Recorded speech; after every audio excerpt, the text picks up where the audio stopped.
Hello brains. I'm back home in Seattle and I walked into my house and I realized one thing. This is my only home now. So in addition to continuing to train Chloe to be a service dog, I'm really putting a lot of effort into making my home feel like home. Before I get into this vlog, I just wanted to share a quick update. I actually have started working with a trainer with Chloe, but when I shot this vlog, I wasn't ready to yet. I thought I would be when I got back to Seattle, but it was just too much change on top of change and I wasn't ready. And honestly, if it hadn't been someone in this community that reached out that at least had that sense of familiarity, I think I still wouldn't have been ready to. But I have just started that and I'll share more about that in the next vlog. For this one, I just wanted to share what it was like coming home for the first time after having lost my mom and how Chloe supported me through it. Speaking of support, in the hopes of supporting this community and staying healthy, a few new updates about COVID-19. As we've seen this week, anyone can get it. And while most people recover, not everyone does. As of this video, globally there have been over 1 million COVID-19 deaths, and there have been over 200,000 in the US alone. Even if we're not worried about getting sick ourselves, there are things that we can do to reduce the risk for others and reduce the burden on the healthcare workers caring for them. I know most people in this community are already doing these, and a lot of us are really sick of having to do them, but the pandemic isn't over just because we're over it.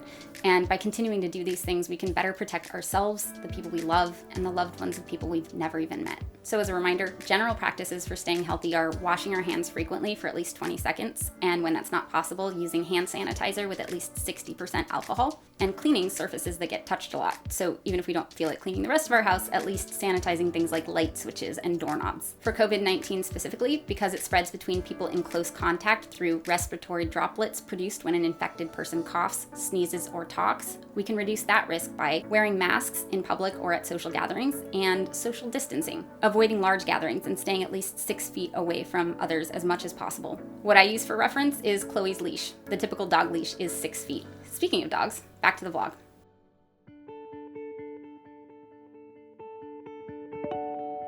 All my life, I've had two homes, wherever I'm living at the time, and then home, which is wherever my parents were.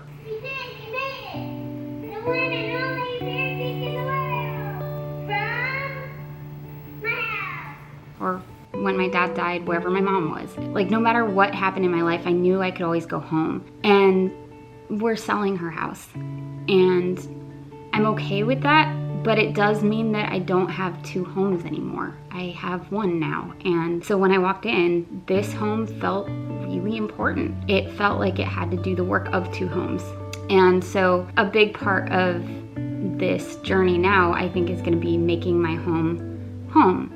And part of that is Chloe being here and making sure that she has what she needs and taking care of her. We're at a place called Doggy Disneyland.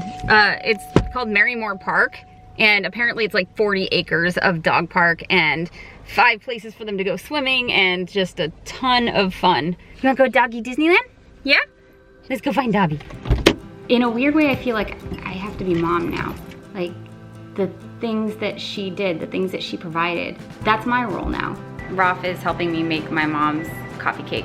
It was one of our last text exchanges, was me asking for the recipe so that I could make it here. And I already made it once when she sent me the recipe and she wanted to know how it turned out, and I sent her pictures and stuff. And so now we're making it again, but I needed the moral support, so Rolf is helping me make the cake.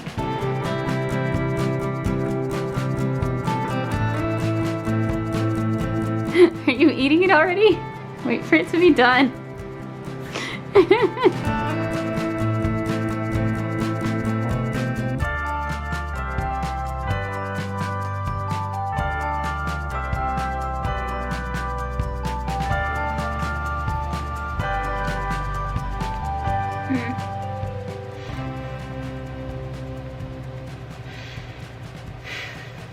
It's perfect.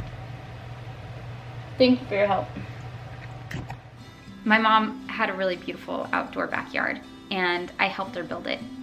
And where I'm at now, I don't have that. I have a balcony, I have a small yard, but I haven't really done anything with it. And so the other day I went to a hardware store and was just on a mission. And Rolf came with me and helped me pick out chairs and a table, and there wasn't much selection. It was the end of summer, so I was like, whatever's left, like, let's get it. And I also wanted string lights so that I could sit out on the balcony at least. And I looked for string lights and I couldn't find string lights, and I told him, like, we have to go to another store. And he's like, well, we have a lot to do already. You know, we have a lot of stuff we can. I was like, no, now, like today. I'm not even thinking about my mom. A lot of the time I'm thinking about string lights. I'm thinking about things that will somehow make it okay.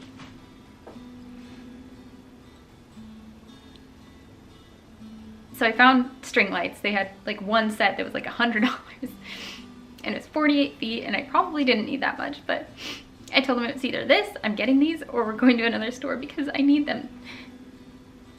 I can't explain why I need them, but I need them.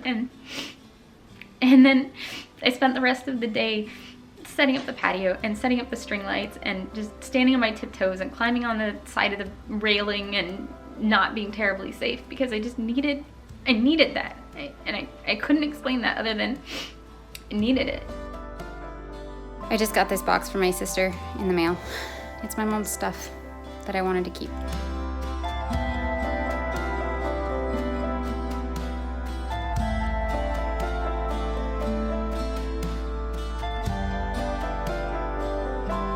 If any of you are going through grief right now, if any of you are going through big changes, just recognize that sometimes it shows up in weird ways, and you do things that don't totally make sense, and that's okay. Sometimes it's in search of what you've lost.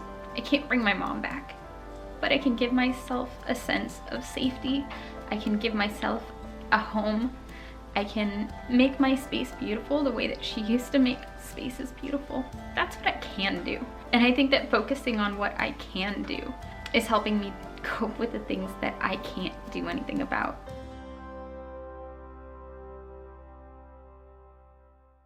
I haven't had really the bandwidth to look for a trainer in Seattle. I'm gonna train Chloe as much as I can on my own. I'm gonna watch YouTube videos, I'm gonna learn from my friends, and then get a trainer involved to help me take everything to the next level. So right now I'm taking Chloe with me everywhere. I'm taking her to restaurants, taking her to grocery stores, so that she learns to ignore other people and to focus on me. And I'm teaching her some task training as well. Hi, Chloe.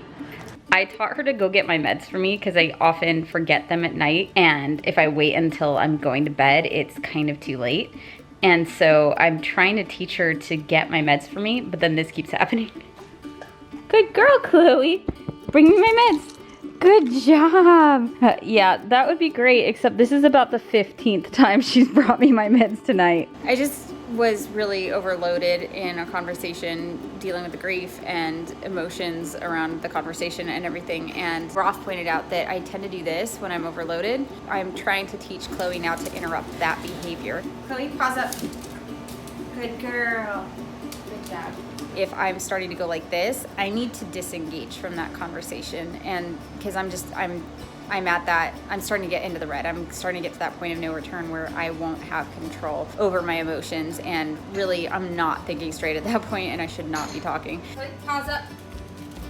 There you go, good girl. So I'm teaching her to jump on me or put her head on me, put her body on me, whatever she has to do. I also want to teach her how to do that when I'm raising my voice, but one thing at a time. So right now we're teaching her pause up when I'm doing this. Good job, Chloe.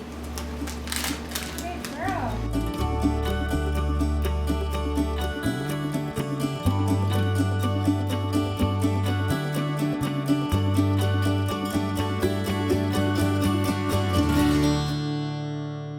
I am trying really hard to work, and it is just not happening right now.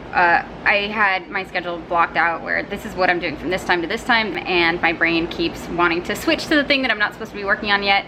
I'm at the point where I'm like, okay, let me work with where my brain's at right now instead of against it. Rather than having it do it randomly, I'm gonna do it deliberately so that I don't drop all the balls. Like, some will get dropped. Let's not drop all of them. I think the reason that it's really important to me to keep working even though I'm grieving is it's a crisis. Something like this happens and you go through a crisis, and yeah, you have to slow down. You have to take care of what needs to be taken care of. But too often in the past, when a crisis has come up, I would drop everything to help out, and I would completely derail whatever progress I had been making in my life to go take care of the crisis. It's really important to me that I don't do that this time, because this time I have a lot to lose. This channel and this community means a lot to me, and I'm really scared that I'm gonna slip back into that pattern of, okay, there's a crisis, like let me go take care of that and ignore everything that I'm supposed to be doing, and my life falls apart. I'm not just dealing with grief, I'm dealing with ADHD and grief. I'm making a lot of decisions that don't feel like they make a lot of sense right now, but I think they all revolve around safety, around familiarity, around trying to get that sense of safety back, that sense of connection and okayness, I guess. Hi, kid. I've always been really intimidated to hang things on the wall. Ralph has been helping me do it, putting things up that remind me of my mom or my dad. His guitar, I got a shadow box for his guitar picks and hung that on the wall. And it's making it feel more like home. It's making it feel like home. And that's a really big deal for me right now. It looks great. So on the drive back up from California, one of the things that I brought with me was my dad's guitar. This has actually been mine since he passed, and it was in my storage unit in California. I took it out of its case for the first time since he passed away, and I'm gonna learn how to play it along with my acoustic guitar. It's important to me right now, which is why that's what the vlog was about. It's a really nice guitar. My dad never learned how to play it. I will.